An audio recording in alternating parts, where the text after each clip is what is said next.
Okay, we'll now start. Good afternoon, everybody. Welcome to this pep talk this afternoon.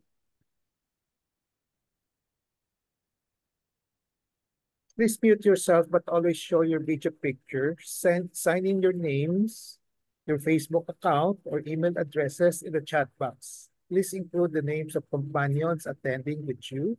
Use the chat box to ask questions and make comments while the pep talk is on. There will be group pictures at the start and end of the pep talk. Please show your faces in the video. As a reminder, after the pep talk, please take the online learning boom evaluation test exercise for mastery of learning and have a perfect score to get a certificate like the one shown here. I have placed the link in the chat box. Another reminder, obtaining 25 OLETE certificates will entitle one mentee to a free voucher for a RO Hoson medical consultation, either face-to-face or telemedical.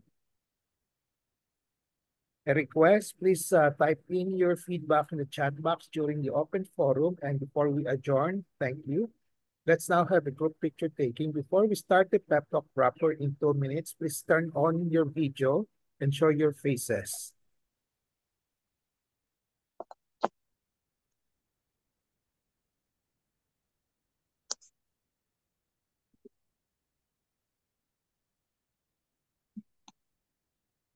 Okay. Ellen, are you joining us, Ellen, in the picture taking? Okay. One, two, one, two, one, two, three.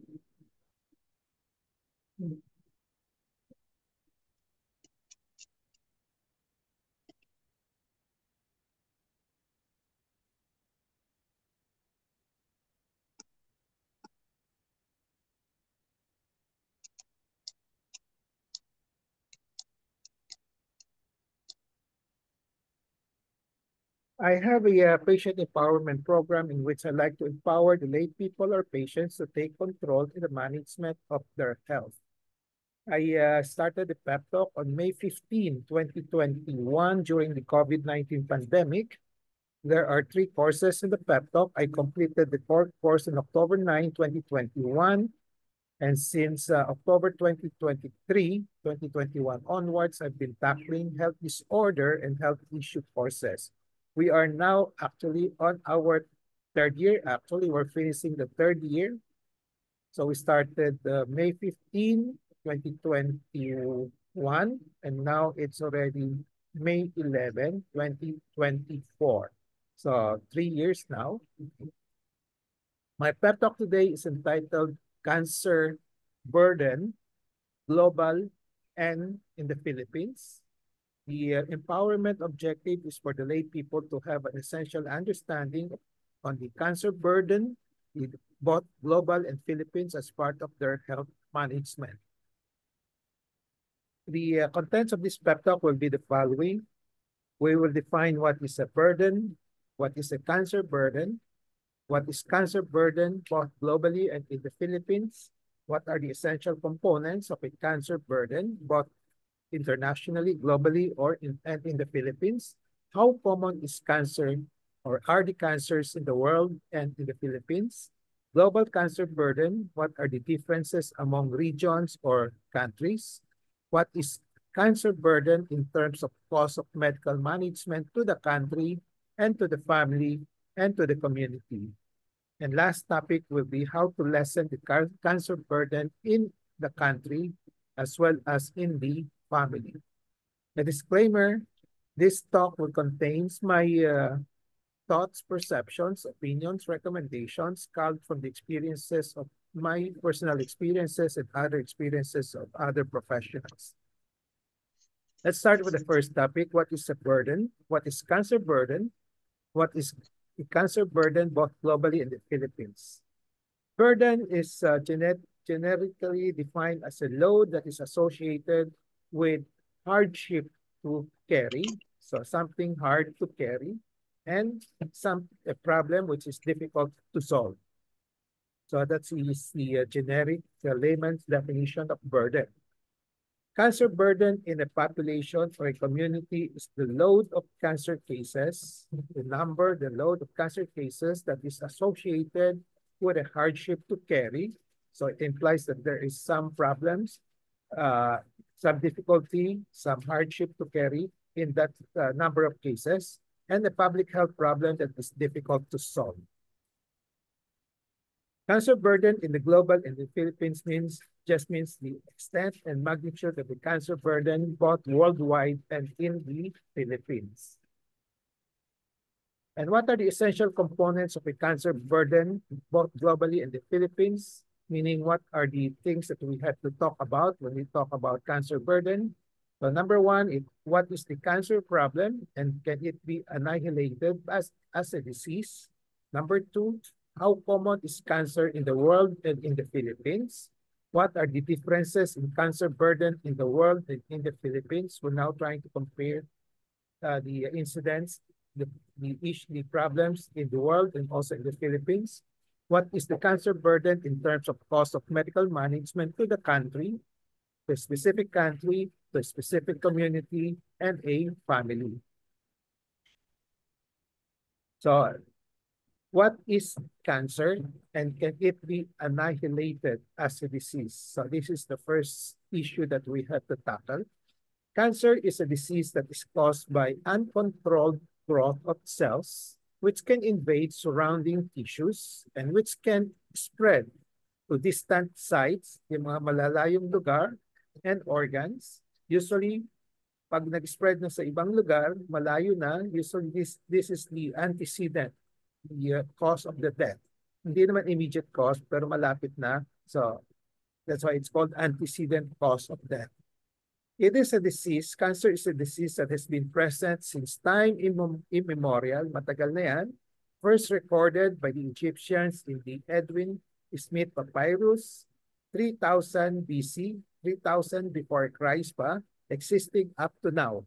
So imagine that, ang tagal na up to now, okay? So the leading causes of death in the world, tandaan lang natin ito, leading causes of death in the world and in the Philippines are these two, heart diseases and cancer. So between the two, mas common pa rin ang heart diseases compared to cancer. Cancer is the number 2 cause of death in the world and in the Philippines. It is difficult to annihilate cancer. We have to accept that. Because up to the present time, there is no one specific identifiable cause for an individual in cancer and for all types of cancer. Hindi natin ma-pinpoint yung specific, yung no such thing as one single cause for cancer. So usually marami siyang causes, multifactorial. Nagko-contribute yung genetic factor, environmental factor, and ang called self-induced. Alam natin masama, ginagawa pa natin. So that's what's called self-induced in an individual with cancer. So genetic is a factor, environmental, and tinuruan na tayo na bawal ganon, bawal uminom ng alak, bawal sigarilyo, ginagawa pa rin natin. So self-induced induction is also a part of the cause of cancer. Cancer is not one disease. It has more than 200 types of different causes and different behaviors. So when you say cancer, it's not one disease only. Maraming klase yan. Maraming behavior, iba-iba ang behavior ng different cancers. Up to the present time, there is no effective cure treatment for cancer. Wala pa. Okay? So, ang ginagawa lang natin, kinokontrol lang natin lahat ng mga cancer and hoping that they will not recur. Kaya in the last lecture, I talked about cure versus remission. We actually don't like to talk about cure, but we talk about remission. Kasi pag nagamot, completely nawala, you say in remission, pero may possibility pa rin bumalik. So the cancer after treatment, kahit na-complete ang treatment, has a potential for recurrence. Pwede pang umulit after 30 years, 40 years, etc. And one can say, because of the worldwide experience and up to now, it will still be present for a long time in the world at least. Okay. So I think we just have to accept this at the moment. Cancer will be there for more or less forever. I hope not, pero mukhang yan ang mangyayari, no? So it will not disappear on Earth. So pag hindi siya infectious diseases in developing country, number one, heart disease, number two, cancer. So in one study, pinoject nila by 2050, so that's about 25 years from now, there will be 35 million cancer diagnoses expected. So which is a 77% increase from the 20 million in 2022. So as of 2022, 20 million pa lang. Pero pagdating sa 2050, there will be 77% increase, magiging 35 million. So ibig sabihin, sinasabi ng mga studies, cancer will be there, may be hard to control. Okay? So when you talk about these figures, essentially we're now talking about the cancer burden in the world and in the Philippines. So this is the first part of the definition of cancer burden, yung quantity, in incidence, yung number of cancer cases in the community, in the world. In 2022, to make it para ma-simplify yung mga figures, there were 20 million patients all over the world diagnosed with cancer. And out of this 20 million, 9.7 million namamatay. So i-translate natin in the simpler terms, 1 in 5, isa sa 5 katao magde-develop ng cancer. Okay? And then, isa sa 9 na lalaki, isa sa 12 women, sa babae naman, will be dying from cancer. So worldwide, approximately 10 million people are diagnosed with cancer annually, every year, and more than 6 million die of diseases. Hindi naman lahat itong 10 million na people na may cancer na diagnosis ay mamamatay sabay-sabay. So, but yung 6 million, marami niyo. Na? So, top 5 cancers in the world as of 2022. Number 1, lung cancer pa rin. Number 2, female breast cancer. Yan nilagay female kasi meron ding breast cancer sa lalaki, pero bihira lang yon. Pero sa babae, maraming may breast cancer, and ang quantity, yung amount, yung incidence of female breast cancer, number 2 siya all over the world. And then colorectal cancer, number 3. Number 4, prostate cancer, stomach cancer. So dito nakita niyo, this one is for the female breast cancer. Ito naman sa lung, pwede din sa babae, pero mas marami sa lalaki. Okay? And then colorectal cancer, pwede sa babae, lalaki. Sa prostate, lalaki lang. Stomach cancer, pwede sa babae, sa lalaki. Now, yung kanina, it's yung incidence of cancer kung saan. No? Pero ngayon naman, ano yung mga cause, yung mga namamatay sa cancer, ano yung top 5 na namamatay. So lung cancer is still the most deadly. Pag may lung cancer, karamihan namamatay. Compared to sa breast cancer, number 4 lang siya. No? And number 2 here will be colorectal cancer. And then liver cancer. So yung liver cancer, nakikita natin wala sa top 5. Pero number 3 dito siya sa causes of death. No? Okay. So this is quite deadly pag may liver cancer. Stomach cancer, number 5.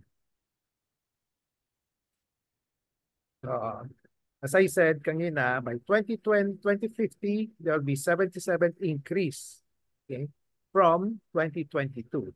And the increase is due to increased risk factors such as socio-economic development, yung mga developing countries, magkakaroon mga maraming unhealthy lifestyle pumapasok, saka yung mga environment pumapasok as a factor, kaya tumataas din yung incidence of cancer. Again, another factor will be the tobacco. Up now, hindi natin makontrol yung mga nagsisigarilyo, nagpa-vaping, and then of course, alcohol use, andyan pa rin, and of course, obesity. So these are the main risk factors that will cause the increase, 77 increase of the cancer cases throughout the world. And that will include the Philippines as we continue on in the Philippines, as we continue on to pag di natin makontrol yung tobacco and alcohol use and also obesity, at sasama tayo dun sa mga mga statistics abroad. So we will now compare the global and the Philippine in terms of cancer burden. So nakita nito, in the world, 19 million new cases in a year. And then sa Philippines naman, 188,000. Okay? And then death naman, 9 million ang namamatay, more or less, or 10 million. Okay? Sa worldwide, dito naman sa Pilipinas, 113,000 namamatay. So in a year, in any one time, we have about 466,000 cases of cancer. So in a year, so pag sinabi natin, ilan ba yung cancer cases sa Pilipinas ngayon? Probably ito yung figure, 466,000. Ilan ang new cases? 188,000. Ilan ang namamatay? 113,000 sa cancer. This is in the Philippines. So the top 5 cancer death in the world, global, again, lungs, number 1. Number 2, colorectal. Number 3, liver. Number 4, breast. Number 5, stomach.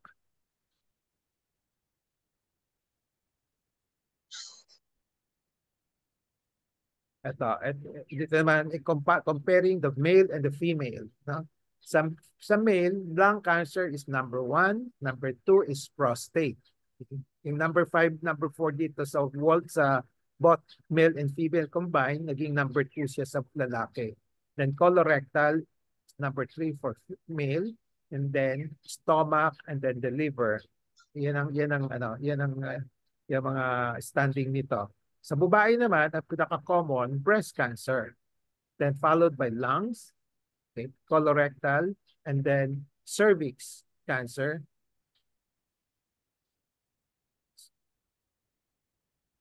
Cervical cancer, susunod, and then thyroid. Okay.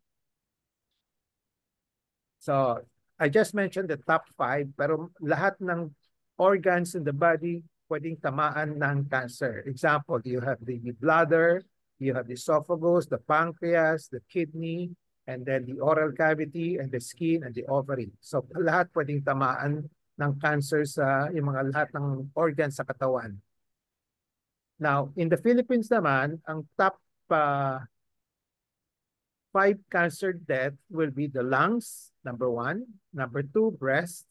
Number 3, liver, colorectal, leukemia.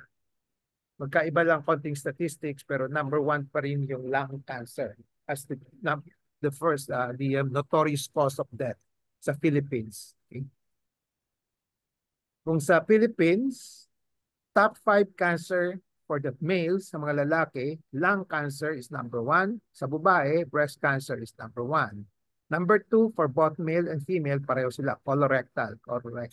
So number 3, prostate sa lalaki, cervix sa babae. And then susunod sa lalaki, liver and leukemia. Sa babae naman, lungs and ovary. Baka butit na lang, lungs, baka hindi pa masyadong maraming nagsisigarilyo mga babae compared to the international data, mas maraming nagsisigarilyo ng mga babae, kaya mataas yung lung cancer nila. No? Number 1 yung lung cancer kahit nasa babae. But in the Philippines, ang most common will be breast cancer more than the lung cancer. So to repeat, in both male and female, number 1 is breast cancer, number 2, lung cancer, number 3, colorectal, liver, and prostate. And again, as mentioned, any organ in the body will be affected, can be affected by cancer. So you have the thyroid, you have the leukemia, the blood cancer, then you have the stomach, pancreas, nasopharynx, kidney, and also the brain, yung mga utak, pwedeng tamaan ng cancer din. So hindi lang as common as the top 5. Now, comparing the regions, various regions and countries, Okay? We all know that there's no such thing as a country na wala siyang cancer. So halos lahat meron. Lahat ng countries in the world may cancer. So, but they have marked regional, may mga differences. Nakita nyo kanina, yung mga number, by the numbers, iba ang sequence. Iba, mas common ang breast, iba, mas common ang lungs, gano'n. Okay? So, but the trend is the total cancer burden is usually highest, no, in affluent societies, yung mga well-developed, no? Okay.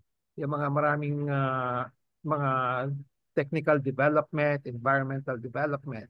And the uh, cost for the cancer burden, the high cancer burden in these societies, mga well-developed countries, are usually due to the high incidence of cancer associated with smoking. Yan, smoking number one yan, no? And also the Western lifestyle na hindi gumagalaw, obesity, mataba, ano, ganon. Okay? Ang yung mga pagkain nila, very oily, okay? Processed foods, marami, okay? So examples would be tumors of the lungs, this smoking, colorectal because of the diet, breast, and prostate. Ganon. Now, in developing countries naman, okay, if you divide countries into developed and affluent societies, and the other extreme is developing countries like ours, no? So up to 25% of cancers are associated with chronic infections. Yan ang naman primary cause, no? Hepatitis, no? Causing liver cancer, human papillovirus causing cervical cancer, and Helicobacter pylori stomach cancer. Okay. So these are the usual cause. Pero in the Philippines kasi habang nag-a-approach na tayo sa mga lifestyle ng mga Western country, kaya yung mga kaso natin, hindi kasing ito yung mga liver cancer, ito yung mga cervical cancer, hindi kasing taas na. No? Okay. In affluent societies, comparing to the developing or underdeveloped countries, yung death rates or mortality rates from cancer are usually lesser than those in developing countries. Mas mababa. Okay? Not ang reasons for this will because of the yung sa underdeveloped countries, usually late ang diagnosis because of probably ignorance, educations, ganon.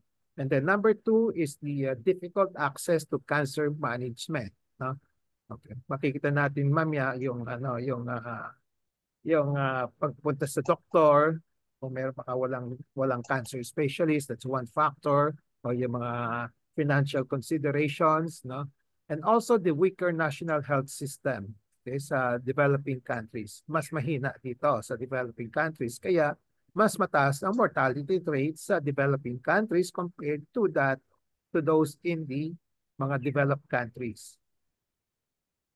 And then what is the cancer burden in terms of cost of medical management to the country or community and family?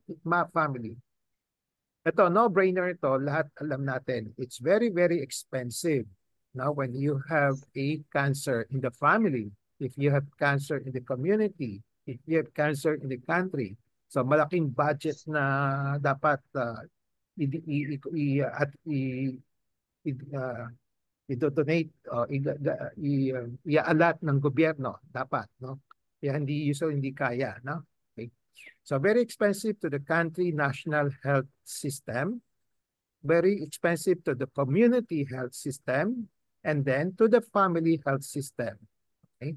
So kung hindi naman libre lahat, so you don't have free medical care from the country, then from your community, from your province, from your city, then as a family, you have to take care of your own, the health of your family who has cancer. Medyo mabigat yun. No?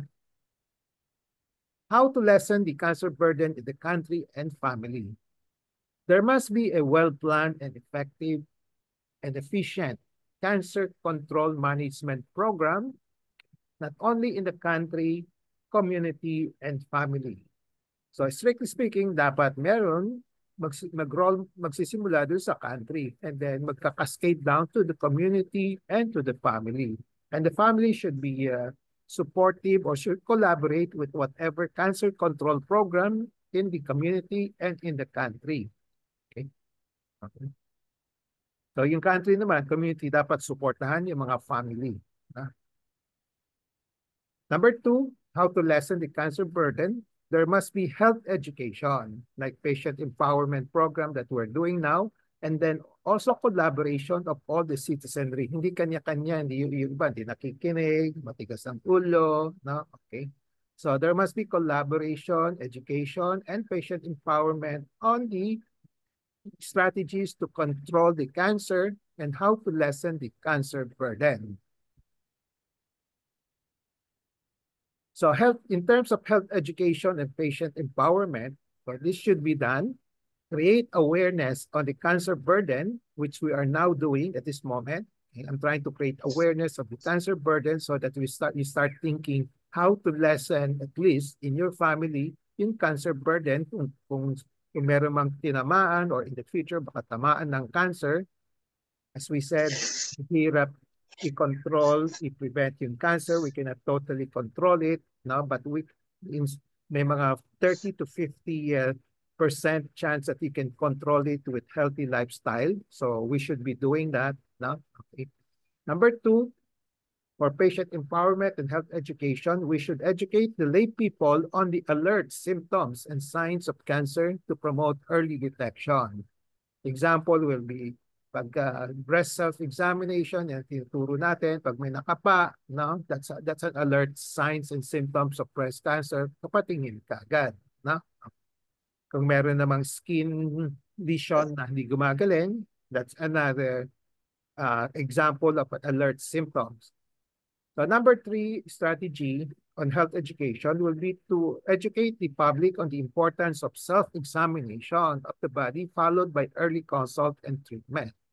So yun ang hindi lang yung ginagawa sa community, they just emphasize more on the breast self-examination, hindi sa buong katawan. Dapat buong katawan na gawin ng self-examination. So you can do self-examination of the head and neck, self-examination of the breast, of your skin, of your abdomen, and then ano pa, yung mga oral cavity, madali namang examinin yon na pwedeng gawin, tuturuan lang kayo, and then look for the alert symptoms and signs of cancer. Pag may nakita tayo mga suspicion sign for cancer, patingnan agad sa cancer specialist.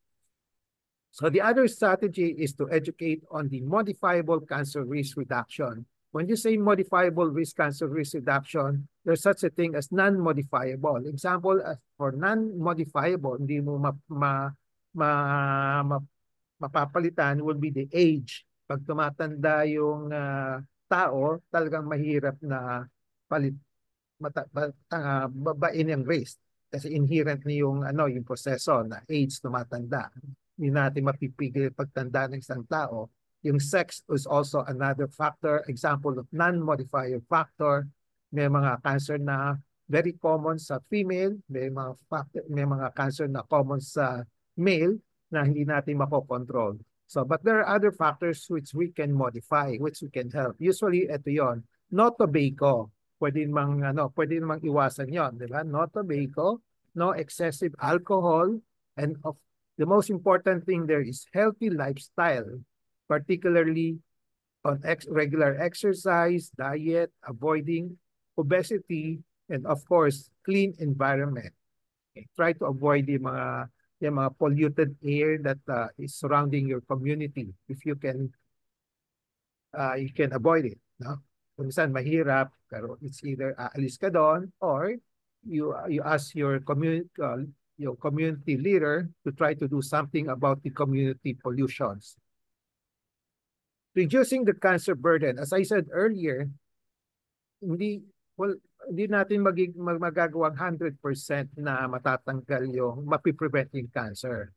But between 30 to 50% of cancers can currently be prevented by avoiding the risk factors and implementing existing evidence-based prevention strategies. So 30 to 50% pwede mo i-avoid, but the rest hindi mo ma-avoid. Just try your best. The cancer burden can also be reduced through early detection of the cancer and appropriate treatment and care of patients who develop cancers. Because many cancers have a high chance of cure if diagnosed early and treated appropriately. When I say treated appropriately, yung tama. Kasi meron ding mga treatment na hindi wasto, hindi siya appropriate. So these are the WHO recommendation. So WHO have these several recommendations which I find very useful, kaya sinama ko rito. Okay? So this will be good for reducing the cancer burden in the family muna. Okay? So if everybody's doing that, so we can reduce the cancer burden in the community as well as in the end in the Philippines. No? So let's start with the first one, not using tobacco. Kasama yung vaping. Ang daming nagbe-vaping ngayon, that can still cause cancer. Okay? Maintaining a healthy body weight. Eating a healthy diet, including fruit and vegetables. Ewan ko lang kung may kasama ito. Avoid, as much as possible, minimize your processed foods. Okay? Doing physical activity on a regular basis. Avoiding and reducing the consumption of alcohol as much as possible. So between alcohol and tobacco, yung tobacco talagang no, wag na. Yung alcohol, baka pwedeng konti-konti lang. Okay? Getting vaccinated against HPV, human papillovirus, because this is a risk factor for cervical cancer. Yung cervical cancer in the Philippines are quite high then, okay, especially those with multiple partners. And then also be vaccinated against hepatitis B, kasi this is the usual cause for yung risk factors for liver cancer. Okay, so yung mga hepatitis nakalagay dito, if you belong to a group in which vaccination is recommended, that means, example, pag may multiple partners ka, mataas ang chance mo magkaroon ng cervical cancer, magpa-HPV vaccination ka na. Kung nasa workplace ka, in the hospital, you are exposed to yung mga injection, hiringilya, ng mga pasyente, no? And then, mataas ang incidence ng hepatitis mo. B. Okay? So, you have to be vaccinated against hepatitis B para hindi ka magkaroon ng risk for liver cancer. Another strategy to reduce the cancer risk will be to avoid ultraviolet radiation exposure, okay, especially those coming from the sun and artificial tanning devices, and also using sun protection measures, yung mga sunblock, okay? Ensuring safe and appropriate use of radiation in healthcare. Kung hindi naman kailangan x-ray ng x-ray, yung mga iwasan na lang, no? Kung kailangan, gawin. Pero pag hindi kailangan, huwag na lang, no? So balance lang yung benefit and the risk. Minimizing occupational exposure to ionizing radiation, especially those who are working in the X-ray department, no? So dapat may shield silang ginagamit. Kung wala, may expose sila sa radiation and they can cause cancer in those people working there. Again, reducing exposure to outdoor air pollution, environment naman, and indoor pollution also. Mas maganda ay walang nagsisigarilyo sa silid ninyo, sa bahay ninyo, no? Okay. And then this will also include radon, a special type of radioactive gas produced by the natural decay of uranium, which can accumulate in buildings. Hindi lang natin alam, andyan siya, uranium, na nagdi-decay, causing radons, no? So sa mga bahay-bahay, schools, so workplace, no? Okay. So I think that's my last slide on the main topic. So summary and takeaway, I have presented the following. What is a burden? What is a cancer burden? What is a cancer burden global and Philippines? What are the essential components of cancer burden? How common is cancer? The differences among the regions and countries. What is cancer burden in terms of cost of medical management to the Philippines, to the community, and to the family? and how to lessen the cancer burden in the country and family. So I'd like to emphasize the importance of the last topic, how to lessen the cancer burden in the country and family. I have presented to you yung recommendation ng WHO, which I like to convince you to follow. Takeaway in relation to patient empowerment: be always in touch with reliable medical information on cancer burden, both global and in the Philippines. Knowledge is power. It gives power. Use the 4Ks of patient empowerment: kaalaman, kakayanan, karapatan, and kapangyarihan to gain greater control over decisions and make better decisions on the management of cancer burden, global and Philippines as part of your health management. So with that, I end my pep talk today. Cancer burden, global and Philippines. I hope I have empower you to have a essential understanding on this topic as part of your health management. So before we go to the QA portion, reminder, please take the Olete. The link has been placed in the chat box. And then 25 Olete certificates, try to obtain it so that you can have a voucher for a free medical consultation. And then please type in your feedback in the chat box during the open forum and before we adjourn. Thank you. So let's have now a group picture taking.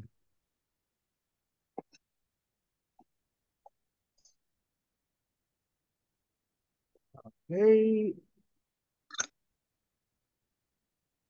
Everybody, KK, Kat, are you joining us, Kat? Kat, last call for Kat. One, Apple. 1, 2. Let me save this one first.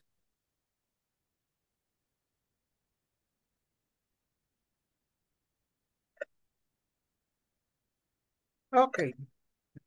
So the floor is now open for questions, comments, sharing of experiences, and also consultation, short consultations. Okay, I allow that. Okay, we still have 15 minutes. Any questions? I'd like to welcome Carol. I saw Carol Nunez. Carol, welcome to the group. Any comments, Carol?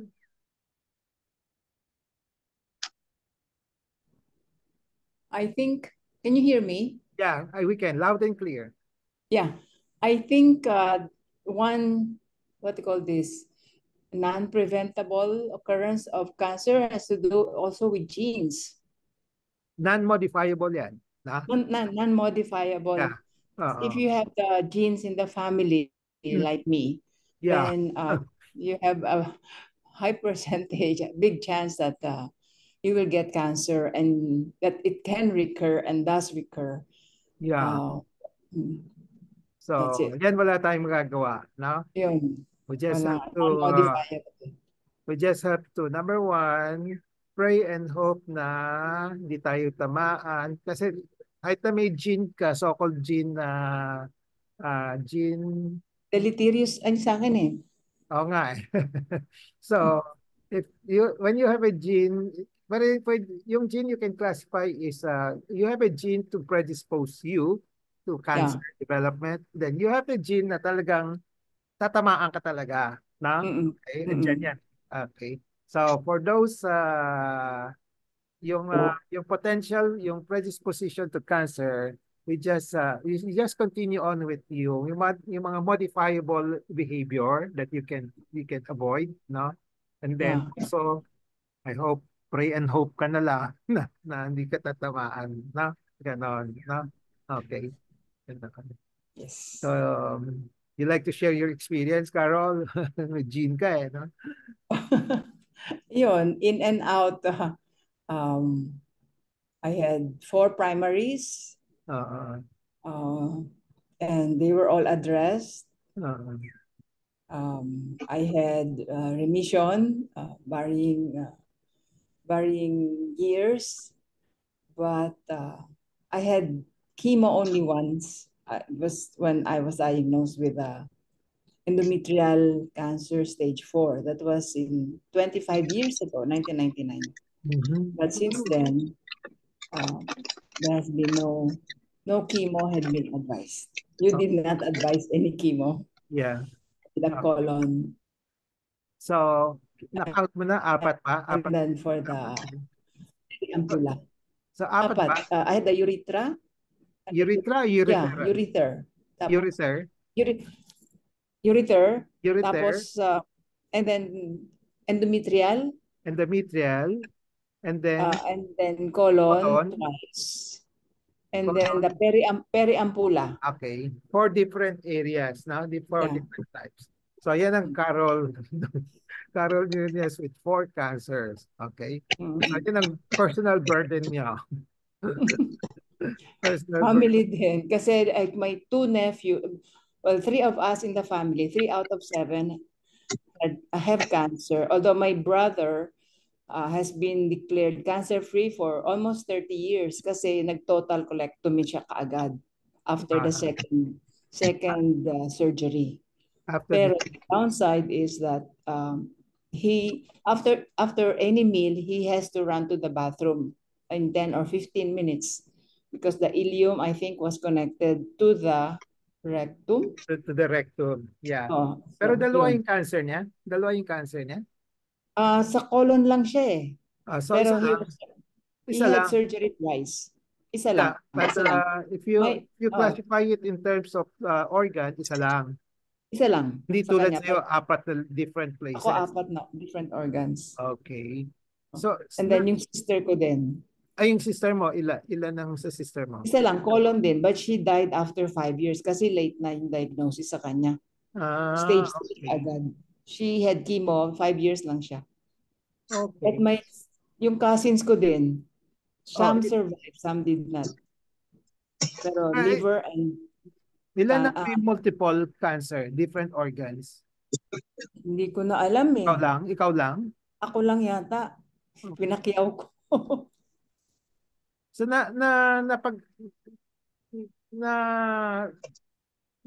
yung brother mo nasa US noon?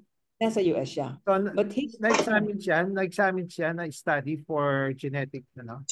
No, it's my sister who had genetic testing. 8 years before she had the cancer. Pero hindi siya nag-ingat eh. Anong nakita sa genetic testing niya? Yung deleterious MSH, I don't know the number. Okay. Okay. So, and then it was seen also in my 2 nephews, the sons of my brother. Sons of your brothers, yung gene. The same gene was found. Okay. Pero yung nephew mo, wala pang cancer?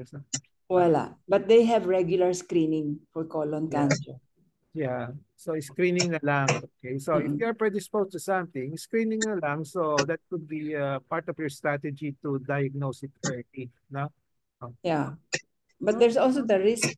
I think that you shouldn't have to colonoscopy very often.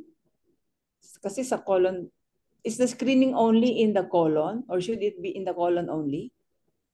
Well, depende sa kung yung type of genetic testing niya will show that the patient is prone to colon cancer, then is sa colon, pwede na. In our family, mas marami. Sa colon. Colon. Okay. Pero yung isa sa'yo, nag-extend to 4, iba-ibang klase. Okay. Thank you for sharing. Yes. Okay. Thank you. Any other questions? Any comments? Ladies? Nagsasalita ka ba, ladies? Ay, hindi po. Okay. Okay. Anybody who would like to share? So, all 1, 2, 3, 4, 5, 6. 6 people now on the screen at the moment. I think all of you have experienced the burden of having cancer, no? Ang pinapambigat dito si Carol kasi 4, no? So, but all of you, even with 1, let's say breast cancer, malaking burden na rin yun, di ba? Okay. So, fortunately, all of you have one organ lang involved, no? Okay. Any comments, any things that you want to share?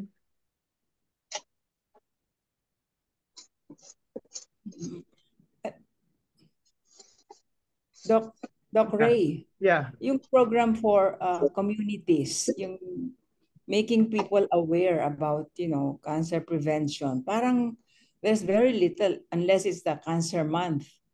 I mean, Unless it's seems to be very little activities at the local government level on cancer awareness, okay. on mga yung breast examination. Okay.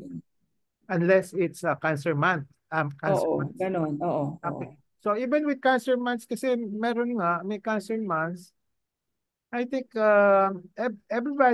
honestly, everybody is trying their best. Those in the yung mga leaders, no, yung mga health departments, they're trying their best to educate the public. Kaya lang talagang ayaw pumasok sa utak ng mga tao rin. No? In fact, I have difficulty trying to, yung meron akong breast self-exam awards na. I went to that extent of giving awards for people to do breast self-exam awards. Yung pa rin, nahihirapan din ako. No? So it all boils down to personal commitment, no? Okay. Yeah. So there's a limit to what the officials in the health department can do, but they're trying their best, no? Okay. Yeah, that's why I said there must be collaboration of the citizenry with the government, with the mga official, no? Okay, mga leaders, no? There must be collaboration talaga, no? Okay. Otherwise, kung walang collaboration, mahirapan din ng government, maghahanap sila ng mga resources, no? Parang example, maghahanap sila ng radiotherapy, kung pwedeng wala namang radiotherapy with early detection, mas maganda, mas magaan yung nila, burden nila to provide radiotherapy. Chemotherapy din, ganon, di ba? Okay. Sana wala nang chemotherapy for early stage para hindi na sila naghahanap ng mga mahalin na chemo, no? Okay. Yeah. So the burden is not only for the patient but also for the country, no? Kaya people, I don't think should rely too much on the country kasi talagang there's a limit to what they can do, no? So there must be a proactive stance also by the people, no? Okay. Any more? Still have 5 minutes to go or 3 p.m. na. Oh. Wala na? Abet, anything that you want to say? Naka 3 years na tayo today. This is our 3rd year. Isa pa to make it third year. Kasi we started May 15, but today is only May 11. Pwede na bang 3 years yung counting nun? Pwede na. Naka 3 years na tayo. Na-achieve natin target natin. Di ba? Kasi, Still have to go on. I think you still have so many topics in your mind that we can learn from it. So I think you still have to go on with this. Hindi, okay, we will go on. Pero yung sentimental, kasi we started with try out, may plano tayo for 3 years during the pandemic. Na-achieve na natin, di ba? Sa Yes. tiyaga. And I'd like to thank everybody for their cooperations, no? Okay, na-achieve natin. Okay. We will go on. We will go on, no? So, yan lang yung milestones or landmark natin today, no? Naka 3 years na tayo, no? Okay? Parang kailan lang, pero 3 years na pala. Oo, naka 3 years na tayo, no? Learned so many things about everything. Yeah. And there's so many things pa rin to study and to learn. So many things. Walang katapusan. No? Okay? If there are no more questions, wala na. Meron po tayong 5 minutes. Ubusin na natin. Rochelle, any comments? Sige, sa 3rd year anniversary natin. Comment na lang. Comment lang po, Doc. Thank you so much for your time. Alam ko po mahirap gumawa mag-put up ng ganitong presentation and all that to educate, especially you from the medical field. Kami po kasi mga laymans. So alam ko po nag-e-effort kayo for reach out to us para mas maintindihan namin yung mga medical terms and all. So marami pong salamat, Doc, for your time, for your effort, and for your dedication to empower us. Thank you po. Thank you, Rochelle. Okay. Okay. Ellen Beloro. Konting parinig lang kitang konting boses mo. Unmute. Okay. Ellen, sige. I would like to thank you for the very for the so much learnings that we earned from you for the past 3 years. Okay. So marami talaga kaming natutunan. Sana tumagal pa itong ating. Okay. Thank you. Yes, Doc. Thank you so much. Yung sa I really like the Olete. Yung mga feedback niyo ang gaganda, no? Very detailed, no? I really like it, no? Okay. Hindi lang yung sinasabi na thank you, pero may mga ano pang kung saan si Ray Dizon may question pa, okay yun. Okay, na-stimulate talaga ako to ano. So I appreciate those feedback, na? Okay. Ray Diz, anything? Wala akong masabi, Doc, kundi maraming salamat. Yung 3 taon na pep talk natin, ang dami-dami naming natutunan. Maraming salamat for helping us to empower ourselves. Maging empowered patient po kami. Maraming salamat, Doc. Yeah, okay. Very grateful kami. Thank you and also. thankful. Thank you also. Pero okay, one thing, looking back, yung mga pag every Saturday, although kumukonti, we started with mga 30 attendance, di ba? Yung mga ganon. Pero anyway, na-achieve pa na natin yung limited target natin of 15 to 20, ganon, no? Pero pag nakikita ko yung mga nag-review ng proceedings, ang dami pala. So, kung saan makakabot ng 50. So, that means yung iba hindi nakapag-attend, at least pinabasa nila yung proceeding sa YouTube, YouTube, no? So, nakikita ko. So, at least may nanonood pa rin kahit na papaano, no? Then, tayo lang yata may Olete, na yung mga public health program, walang Olete. Tayo lang may Olete, no? Olete means may konting reinforcement, no? Yung iba, baka labas-pasok lang, di ba? Magsasalita, pasok, labas, no? No? With Olete, meron silang, at least meron konting exercise para to remember what was lectured, no? What was discussed during the pep talk. No? Okay. Thank you very much, ladies, for supporting us. Okay. Thank you also. Maria, Most usta, polotan, pwede? Anything? Well, of course, like everyone, I'm very grateful and thankful that you started the pep talk, and marami yung, and as an addendum, I always share. I'm not always, but I do share a lot of your talks with my friends abroad. Yeah. Because they can't come in at our time. Kasi syempre time ano. So a lot of them have learned a lot also, like the breast examination. Yan. Okay. I hope they're doing it because they all were saying, hindi namin alam how do we do that. So I said, ganito, you watch this video. Yan. Yeah. Tapos yung a lot about especially yung COVID. Okay. Because they were all frightened about COVID, so we tackled that. So I sent them the links, quite a lot of links. Okay, thank you. Nice to hear from you also about these things para meron akong encouragement. So gusto ko rin makita yung ano bang impact ng ginagawa ko, di ba? Okay. Big one. It's a huge impact, really. Okay. At least nakikita ko yung mga hits from may mga statistics naman sa sa mga internet, di ba? Sa YouTube, SlideShare. SlideShare marami umaabot ng 50 nagbabasa. No, ganon. Yung thyroid, that one was very the thyroid, the breast, the COVID. Yeah. Okay. Okay, thank you for that feedback. Okay. So, Mary Ann, anything? Si Mary Ann. So, Mary Ann's very supportive sa Breast Self-Exam Awards. Ang dami na na-recruit. Okay. Thank you very much, Doc, for everything.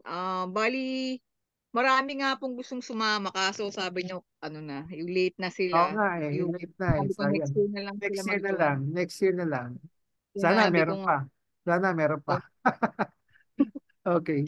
Bali, today po I'm having a hard time to come to this ano ba Signals? to? Kasi Doc, yung nakita ko sa may FB, yung May 4, yun yung pinaka-latest mo, and then sabi ko, how come May uh 2:12 na, dalawa pa lang kaming nasa loob ng chat room. Sabi kong ganun. So I went to Viber chat. Then Oo. nakita ko doon, meron ka palang latest doon, May 11. So yun, kinap and paste ko, and then I copied on my messenger, then doon ako nag-click. Bali parang hindi ata Okay. latest yung sa FB.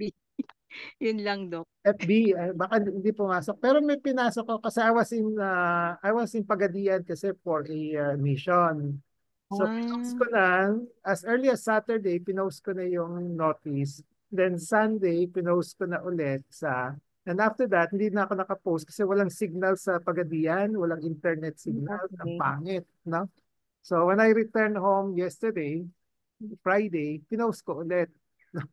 Dalawang May 4, Doc eh. Mukhang yata.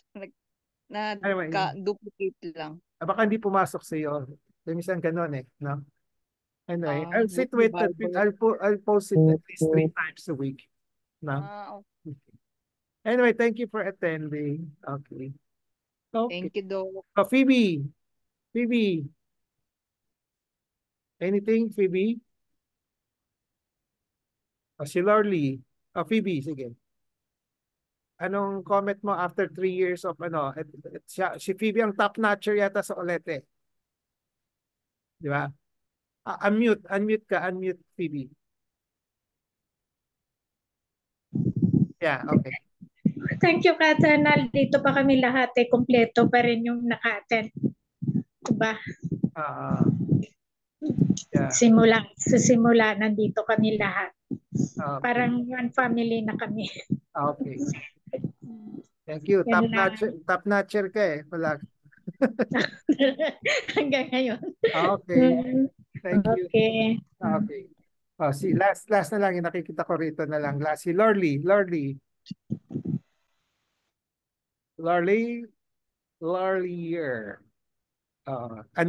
Unmute mo sarili mo, Lorly. Breast cancer, sir. Breast cancer si Okay. Thank you, Doc, sa Okay. lahat. Okay. Na-share ko naman po sa mga relatives ko, sa mga kaibigan ko, natutunan natin. Kaya thankful po ako na sa ginagawa niyo sa amin. Saka, yun lang. Yeah. Okay.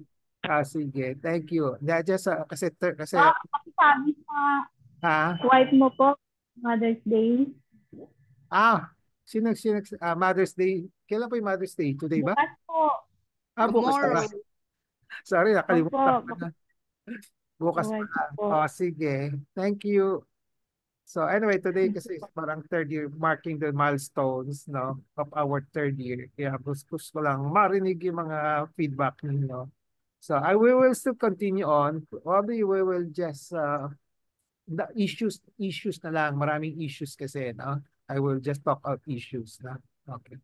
Okay. So with that, we'd like to thank everybody. Thank you for all the support that you have given to this pep talk for the past 3 years. Please continue to support it and then try to invite other people to join us dito sa face-to-face pep talk kung pwede. Kung hindi pwede, kahit yung mga YouTube recordings na lang. Okay. So thank you. Next week, ang topic natin will be breast cyst yata, Sige. About breast naman, Okay. Okay. Thank you very much. I'll see each other next week. Bye-bye. Thank you po. Doc. Bye-bye. Thank you, Doc. Bye-bye. Happy Bye-bye. weekend. So much.